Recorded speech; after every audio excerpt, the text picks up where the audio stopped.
क्या आप जानते हैं कि जिस पर्वत ने भारत को रेगिस्तान बनने से बचाया, जिसने सदियों से दिल्ली और उत्तर प्रदेश की रक्षा की, वह पर्वत हिमालय नहीं है बल्कि अरावली पर्वत है। नमस्कार दोस्तों, स्वागत है आपका हमारे YouTube चैनल ज्ञान थोड़ा हटके में। आज की इस वीडियो में हम आज जानेंगे अरावली पर्वत की कहानी, जो किताबों में तो है लेकिन ज्यादातर लोग नहीं जानते। अरावली पर्वत भारत की सबसे प्राचीन पर्वत श्रृंखला है। यह लगभग 80 करोड़ साल पुरानी मानी जाती है। इतनी पुरानी कि जब अरावली बना तब हिमालय का जन्म भी नहीं हुआ था। अरावली पर्वत गुजरात के पालनपुर से लेकर दिल्ली तक लगभग 800 किलोमीटर फैला हुआ है। यह पर्वत इन राज्यों से होकर गुजरता है: राजस्थान, गुजरात, हरियाणा और दिल्ली। अरावली पर्वत की सबसे ऊंची चोटी गुरु शिखर है, जो राजस्थान के माउंटेन आबू में स्थित है। इसकी ऊंचाई लगभग 1722 मीटर है। आज अरावली ऊंचा नहीं दिखता, लेकिन एक समय था जब इसकी ऊंचाई भी हिमालय जैसी ही थी।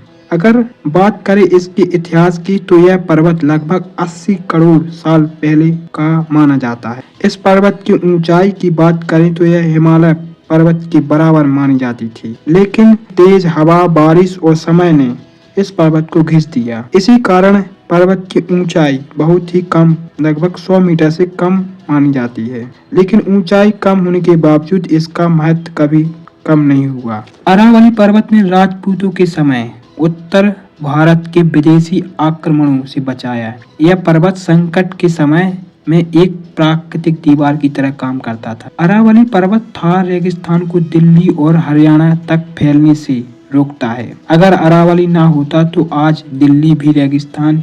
यह पर्वत भूजल को रिचार्ज करता है, बारिश के पानी को रोकता है, हवा को साफ करता है, कई नदियां को जन्म देता है, जैसे लूनी नदी, साबरमती नदी, बनास नदी और कई बड़ी नदियां का जन्म अरावली पर्वत से होता है। कभी सोचा है कि अगर अरावली पर्वत खत्म हो जाए तो क्या होगा? थार का रेगिस्तान दिल्ली तक पहुंच जाएगा, उत्तर भारत में भीषण गर्मी पड़ेगी, बारिश लगभग खत्म हो जाएगी, पानी की भारी कमी हो जाएगी और प्रदूषण कई गुना बढ़ जाएगा। यानी अरावली सिर्फ पहाड़ नहीं है, बल्कि यह भारत का प्राकृतिक सुरक्षा कवच। आखिर क्यों अरावली खतरे में है? आज अरावली पर्वत सबसे बड़े संकट से गुजर रहा है, क्योंकि अवैध खनन, पेड़ों की अंधाधुंध कटाई, शहरों का तेजी से फैलाव, उद्योग का दबाव, इन सब वजहों से अरावली हर साल कमजोर होता जा रहा है। सरकार और खनन। अरावली पर्वत को बचाने के लिए सरकार द्वारा कई कानून बनाए गए हैं, जैसे कि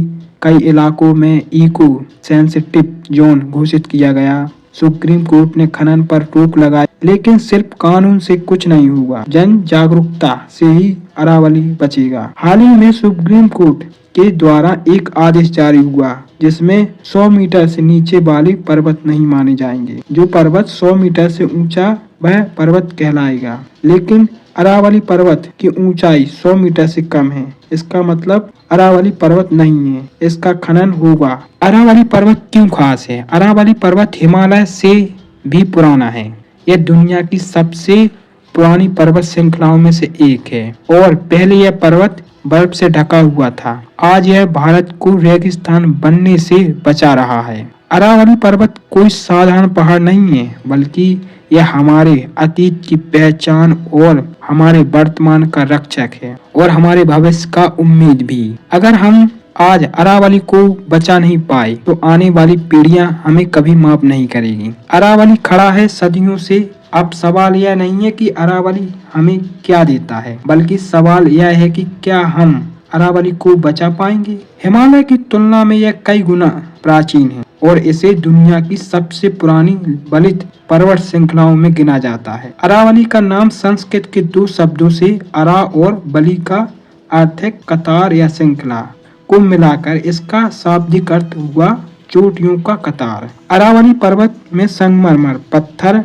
जस्ता, तांबा और वन्य खनिज भारी मात्रा में पाए जाते हैं। इसका यह खनिज संपदा क्षेत्रीय उद्योग और निर्माण के लिए महत्वपूर्ण है। पुराणों और महाभारत में अरावली का उल्लेख कई बार आता है। इसे प्राचीन काल में अबूदा जल कहा जाता था और इसका धार्मिक महत्व भी माना जाता था। यह न केवल भौगोलिक संरचना बल्कि सांस्कृतिक और ऐतिहासिक धरोहर का भी हिस्सा है। यह पर्वत न बोलता है न शिकायत करता है, फिर भी सदियों से हमें जीवन देता आया है। अरावली पर्वत ने कभी नहीं पूछा कि हम उससे क्या लेंगे, लेकिन आज इतिहास हमसे एक सवाल पूछ रहा है, क्या हम अरावली को बचा पाएंगे या फिर हमारी खामोशी उसकी सबसे बड़ी दुश्मन बनेगी। अगर ये कहानी आपको सोचने पर मजबूर कर रही हो तो इस वीडियो को लाइक करें, शेयर करें ताकि लोग जागें, क्योंकि प्राकृतिक की आवाज को साथ मिलकर बुलंद करना जरूरी है। जय हिंद, जय भारत।